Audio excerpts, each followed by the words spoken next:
Audio Jungle. Audio Jungle.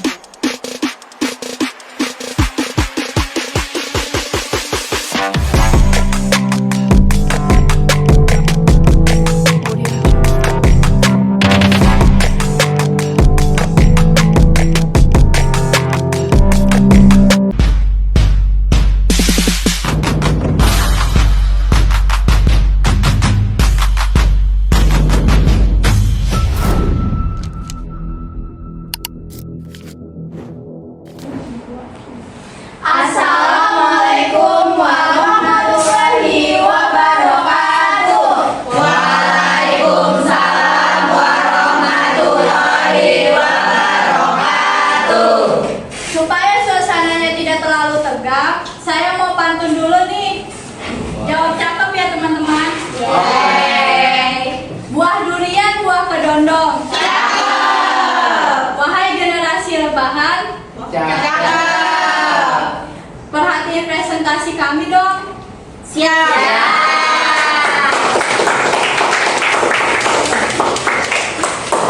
Bersama saya Fitri Astika Putri sebagai moderator dan pemateri 1, dan teman saya Mina Juliana sebagai pemateri 2. Saya Dwi Karana sebagai pemateri 3. Saya Uli Permatasari sebagai pemateri 4. Sebelumnya saya berterima kasih kepada Pak Ferdi Nofri SSIMM selaku dosen pengampu mata kuliah pada hari ini yang berhalangan hadir, dan teman-teman yang telah memberikan kesempatan kepada kelompok kami untuk mempresentasikan PPT kami yang berjudul Survei Sikap Bahasa dan Penyajian Hasil dalam bentuk presentasi. Sebelum masuk ke materi, saya akan membacakan daftar isi. Yang pertama ada definisi, yang kedua tujuan, yang ketiga komponen, yang keempat metode, yang kelima tabel hasil survei, yang keenam diagram hasil survei, yang ketujuh studi kasus. Selanjutnya, sikap bahasa adalah pandangan atau anggapan seseorang terhadap suatu bahasa sendiri maupun bahasa orang lain. Sikap ini mencakup keyakinan, perasaan, dan kecenderungan untuk bereaksi terhadap bahasa yang dapat mempengaruhi bagaimana seseorang memilih dan menggunakan bahasa tersebut. Survei sikap bahasa adalah metode penelitian yang digunakan untuk mengukur atau menganalisis pandangan, perasaan, dan keyakinan seseorang terhadap suatu bahasa, termasuk bahasa sendiri atau bahasa orang lain. Selanjutnya ada tujuan. Mengukur pandangan dan perasaan adalah mengukur apakah seseorang memiliki sikap positif, misalnya kesetiaan, kebanggaan, atau negatif terhadap suatu bahasa.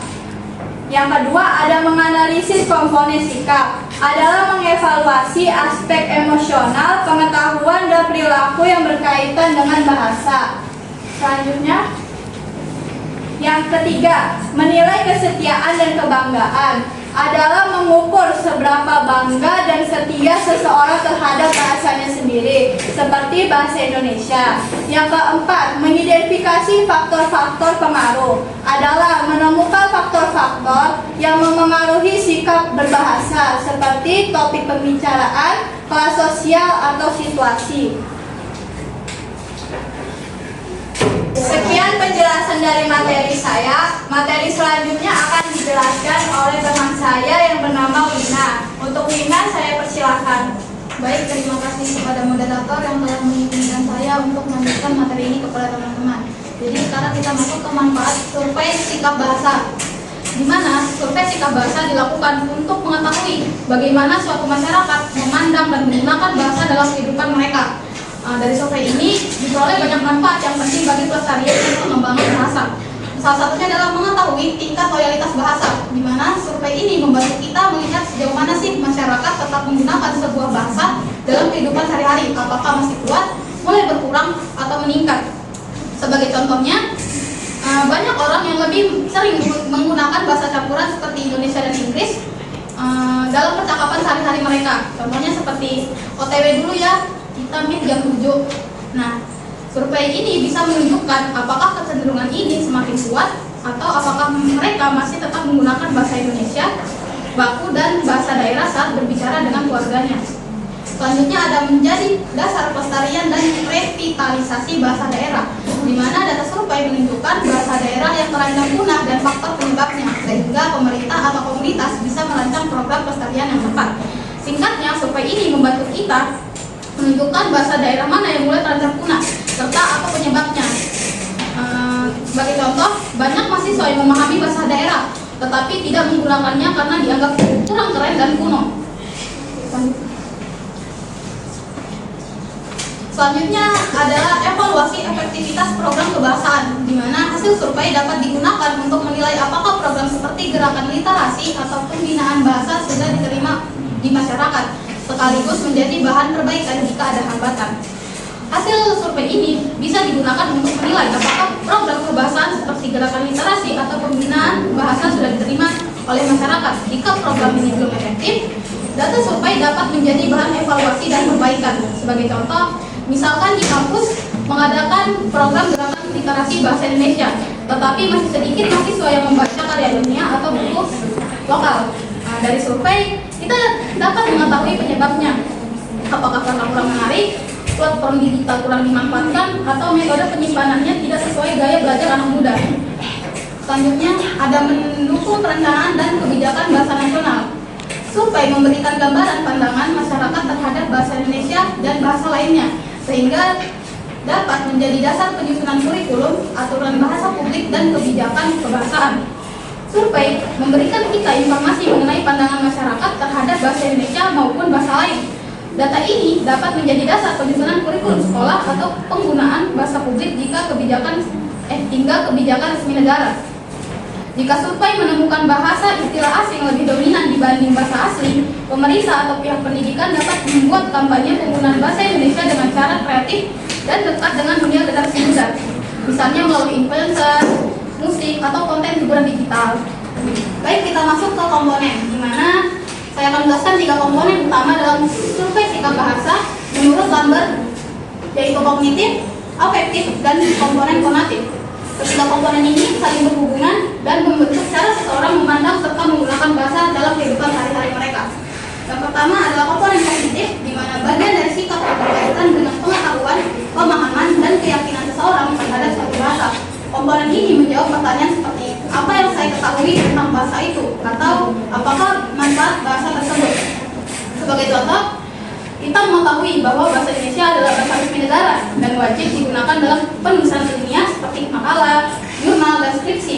Selain itu, kita juga memahami bahwa penguasaan bahasa Inggris penting karena dapat memudahkan akses informasi, jurnal internasional, dan peluang kerja. Pengetahuan dan keyakinan ini membuat kita percaya bahwa menguasai 2 bahasa memberikan keuntungan akademik dan profesional. Ketika kita berpikir bahwa kalau bisa bahasa Inggris, peluang kerja kita pasti lebih luas, maka itu adalah bentuk sikap kognitif karena muncul dari pengetahuan dan logika, bukan dari perasaan atau gaya. Selanjutnya ada komponen afektif, di mana komponen afektif berhubungan dengan perasaan atau emosi terhadap suatu bahasa. Dapat berupa rasa suka, bangga, tidak suka, malu, dan sebagainya. Komponen ini menjawab bagaimana perasaan saya terhadap bahasa tersebut. Sebagai contoh, yang sering terjadi adalah kita mengunggah foto di Instagram, banyak kita memilih menggunakan caption berbahasa Inggris karena ingin terlihat lebih keren atau estetik dibanding menggunakan bahasa Indonesia, dan itu merupakan wujud nyata dari komponen afektif dalam survei sikap bahasa. Selanjutnya adalah komponen konatif, berkaitan dengan kecenderungan untuk bertindak, memilih, atau merespon dengan cara tertentu terhadap bahasa tersebut. Ini menjawab pertanyaan, apakah tindakan yang saya lakukan karena pandangan dan perasaan saya terhadap bahasa itu. Artinya, komponen ini mencerminkan kecenderungan untuk bertindak, yaitu bagaimana seseorang memilih bahasa yang akan digunakan dalam kehidupan nyata. Ini adalah hasil dari pengetahuan dan perasaan yang kemudian diwujudkan dalam perilaku berbahasa. Sebagai contoh, sebagian orang memilih menggunakan bahasa gaul, campuran Indonesia dan Inggris seperti tadi, saat mereka berbicara dengan orang lain, karena dirasa lebih santai dan mengikuti tren. Perilaku nyata seperti inilah yang disebut komponen konatif. Baik, sekian dari materi saya kembalikan kepada moderator.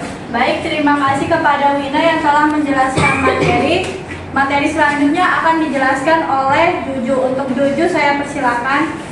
Terima kasih moderator karena sudah memberikan kesempatan saya untuk menjelaskan materi metode. Yang pertama itu ada metode kuesioner. Metode kuesioner ini adalah digunakan untuk mengukur tingkat persetujuan atau penolakan responden terhadap pernyataan tertentu menggunakan skala seperti Likert.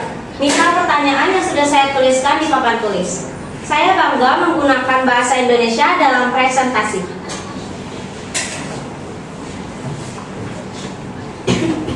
Selanjutnya ada metode observasi. Observasi itu adalah dilakukan dengan mengamati langsung perilaku berbahasa di lingkungan nyata. Misalnya melihat bagaimana mahasiswa berbicara di kelas atau saat diskusi kelompok. Yang ketiga ada metode wawancara. Metode wawancara adalah memberikan data lebih mendalam karena responden bisa menjelaskan alasan dan pengalaman mereka. Contohnya, saya juga ada menulis di papan tulis, mengapa Anda lebih sering menggunakan bahasa gaul saat presentasi? Metode yang keempat itu ada metode dokumentasi.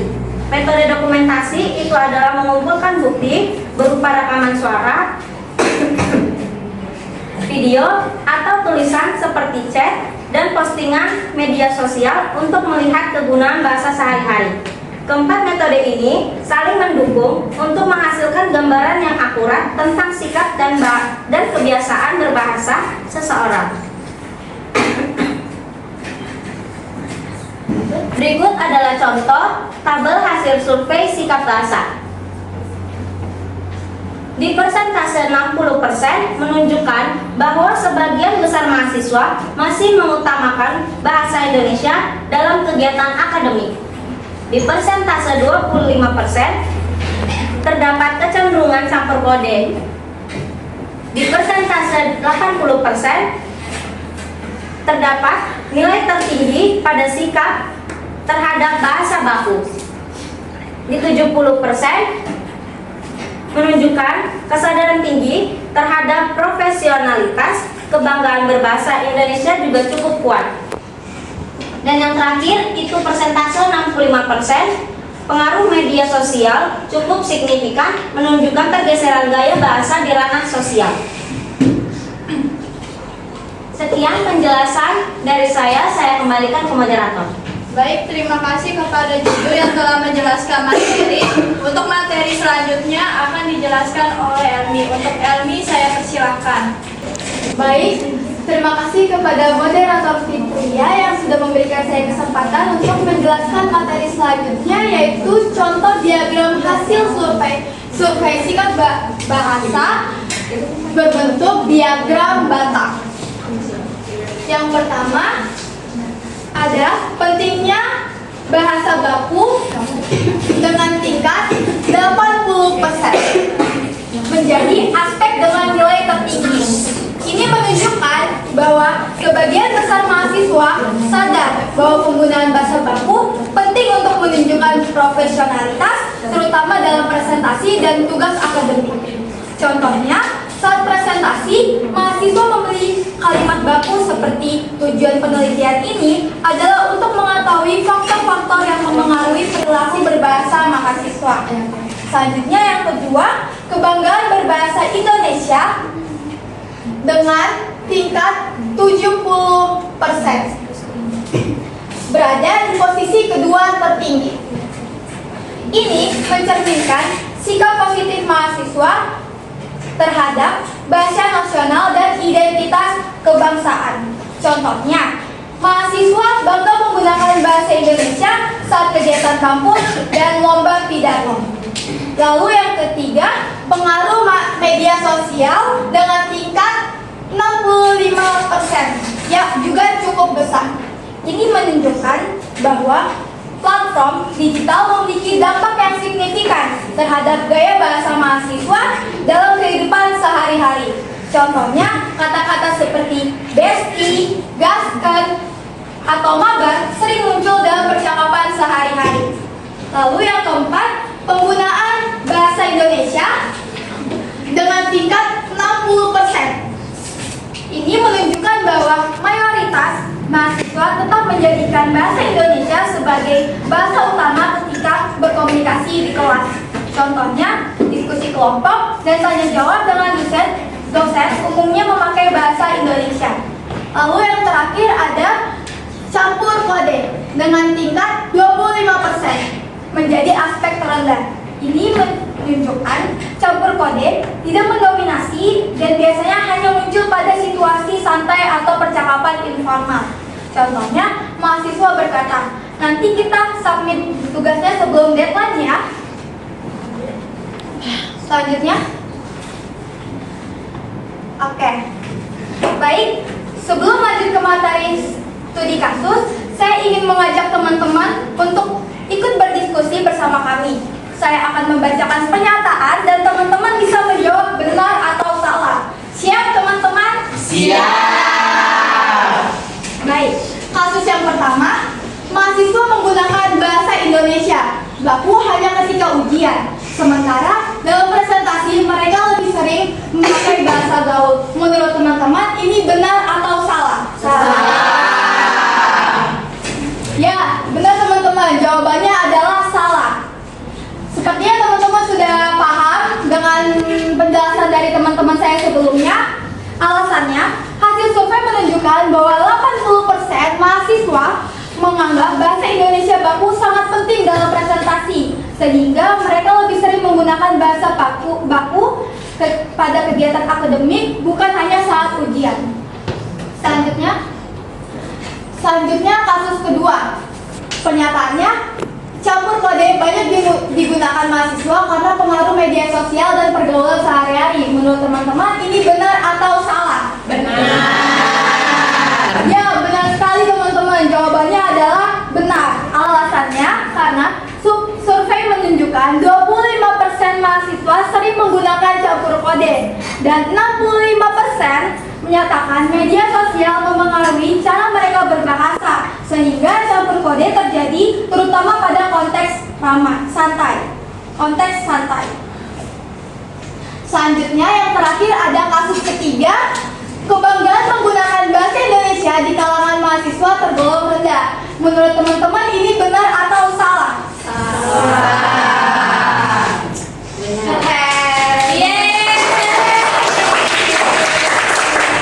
Ya, benar sekali teman-teman. Jawabannya adalah salah.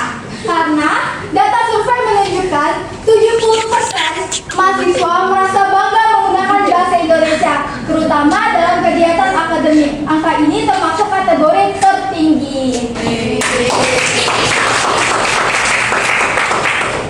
Oke, sekian materi yang dapat saya sampaikan. Kurang lebihnya mohon maaf. Saya kembalikan kepada moderator. Terima kasih kepada Elmi yang telah menjelaskan materi. Untuk selanjutnya yaitu kesimpulan yang akan dijelaskan oleh saya.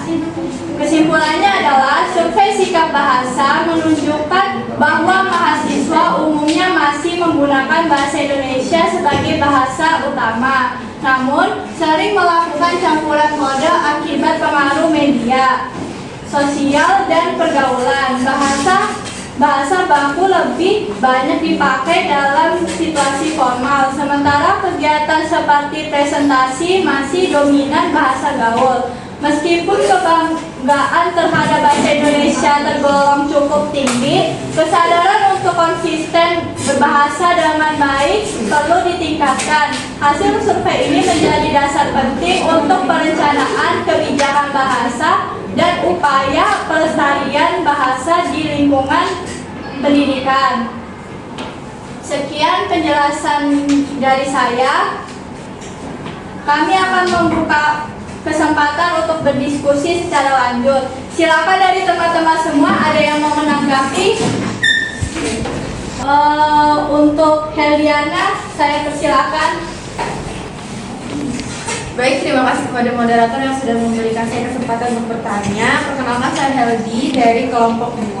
Pertanyaan saya, dari berbagai tujuan sumber sikap bahasa yang kalian paparkan tadi, menurut kelompok kalian, tujuan mana yang paling penting dan mengapa alasannya? Cukup dari saya kembalikan kepada moderator.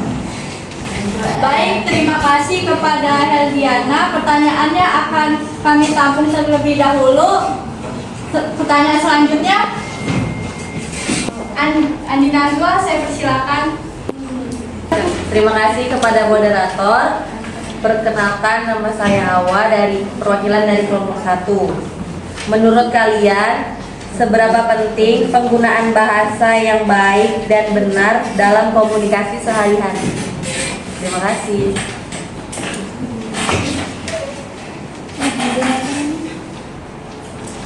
Baik, terima kasih kepada Andi Najwa. Untuk pertanyaan selanjutnya, saya persilakan. Untuk Adelia, saya persilakan.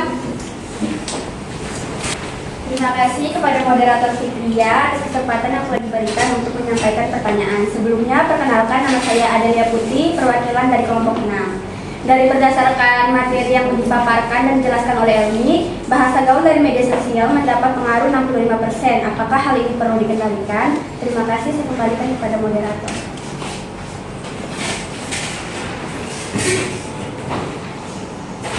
Terima kasih kepada Adelia. Untuk pertanyaannya akan saya tampung terlebih dahulu. Selanjutnya kami akan menjawab pertanyaan sebelumnya yang dimulai dari kelompok 2. Selanjutnya kami akan menjawab pertanyaan yang akan dijelaskan oleh Wina dari kelompok 2. Untuk Wina, saya persilakan. Terima kasih kepada moderator dan terima kasih kepada Heldi dari kelompok 2 yang telah memberikan pertanyaan. Jadi pertanyaannya adalah, dari berbagai tujuan survei sikap bahasa, menurut kami tujuan mana yang paling penting dan mengapa? Baik, kita kembali ke slide kedua.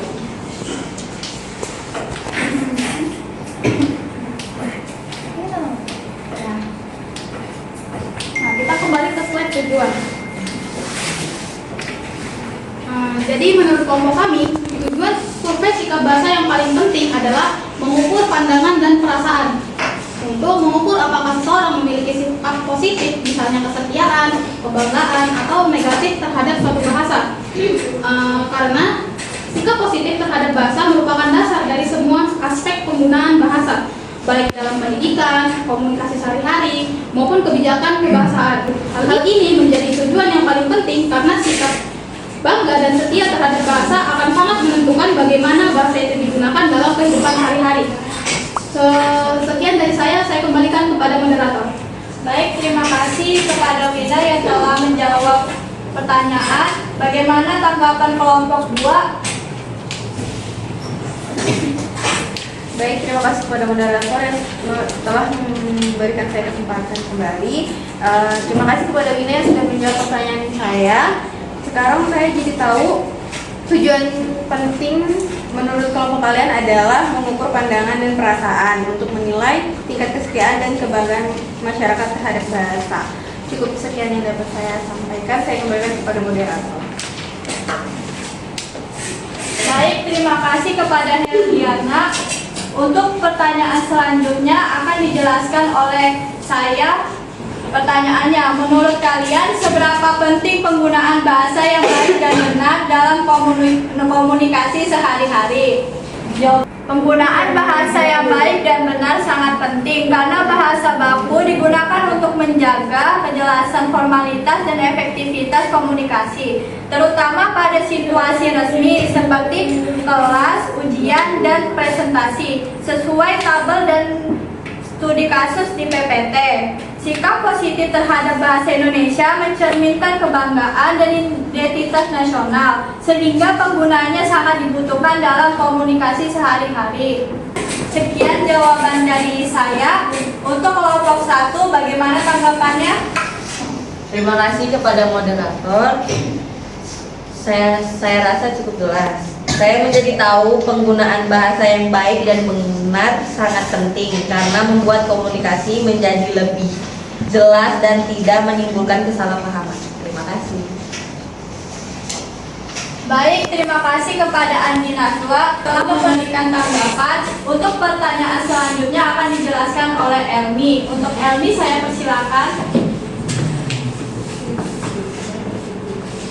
Terima kasih kepada moderator Fitria yang sudah memberikan saya kesempatan untuk menjawab dan menjelaskan pertanyaan dari kelompok 6. Pertanyaannya, bahasa gaul dari media sosial mendapat pengaruh 65%. Apakah hal ini perlu dikendalikan?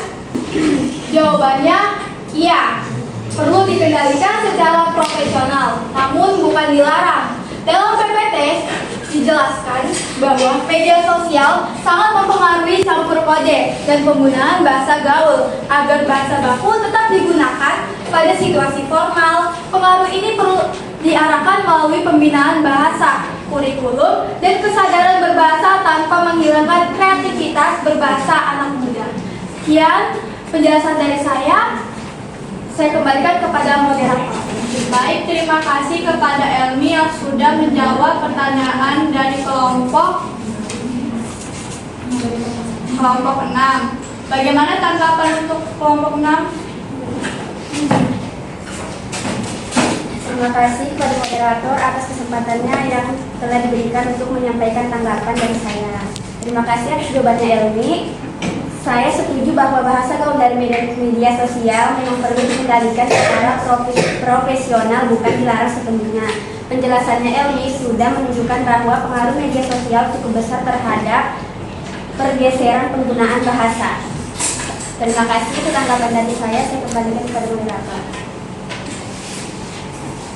Baik, terima kasih kepada kelompok 6 atas tanggapannya. Selanjutnya kami akan membuka kesempatan untuk berdiskusi secara lanjut lagi. Silakan dari teman-teman yang ingin bertanya.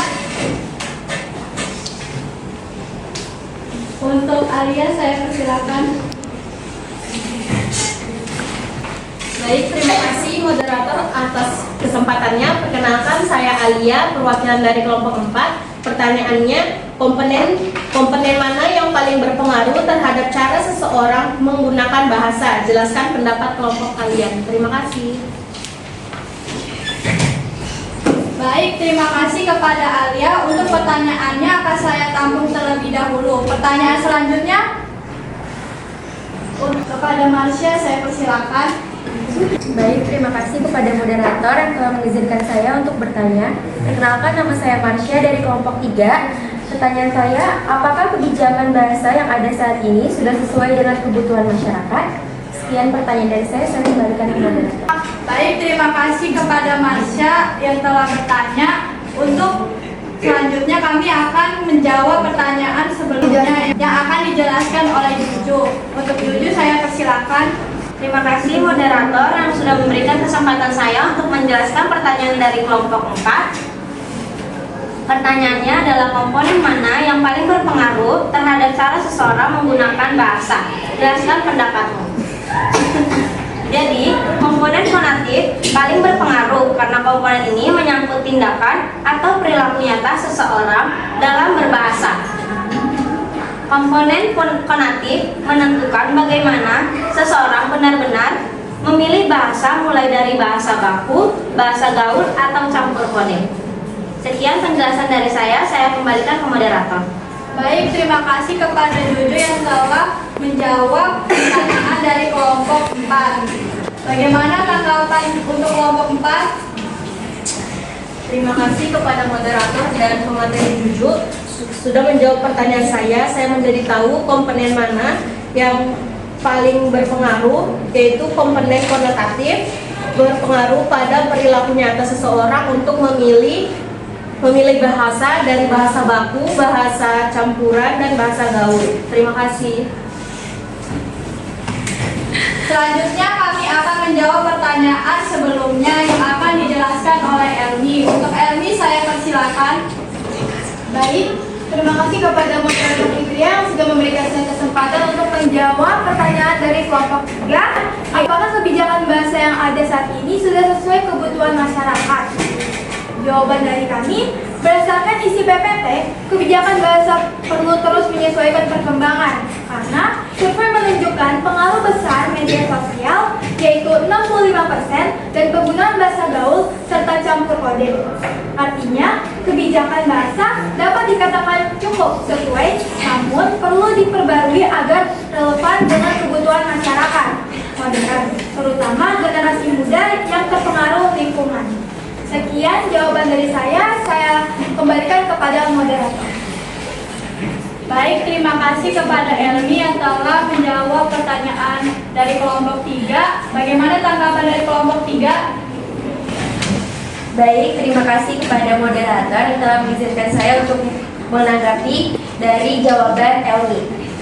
Sekarang saya sudah memahami bahwa kebijakan bahasa sebenarnya sudah cukup sesuai, tetapi perlu terus dikembangkan agar relevan dengan perkembangan zaman untuk menyesuaikan kebutuhan masyarakat, terutama generasi muda. Sekian dari saya, terima kasih.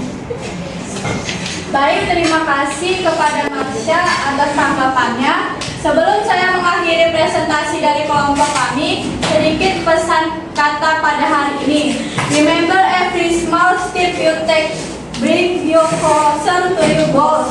Stay motivated and keep pushing forward. Thank you for being here today. Ingat, setiap langkah kecil yang Anda ambil membawa Anda lebih dekat ke tujuan Anda. Tetaplah termotivasi dan terus maju.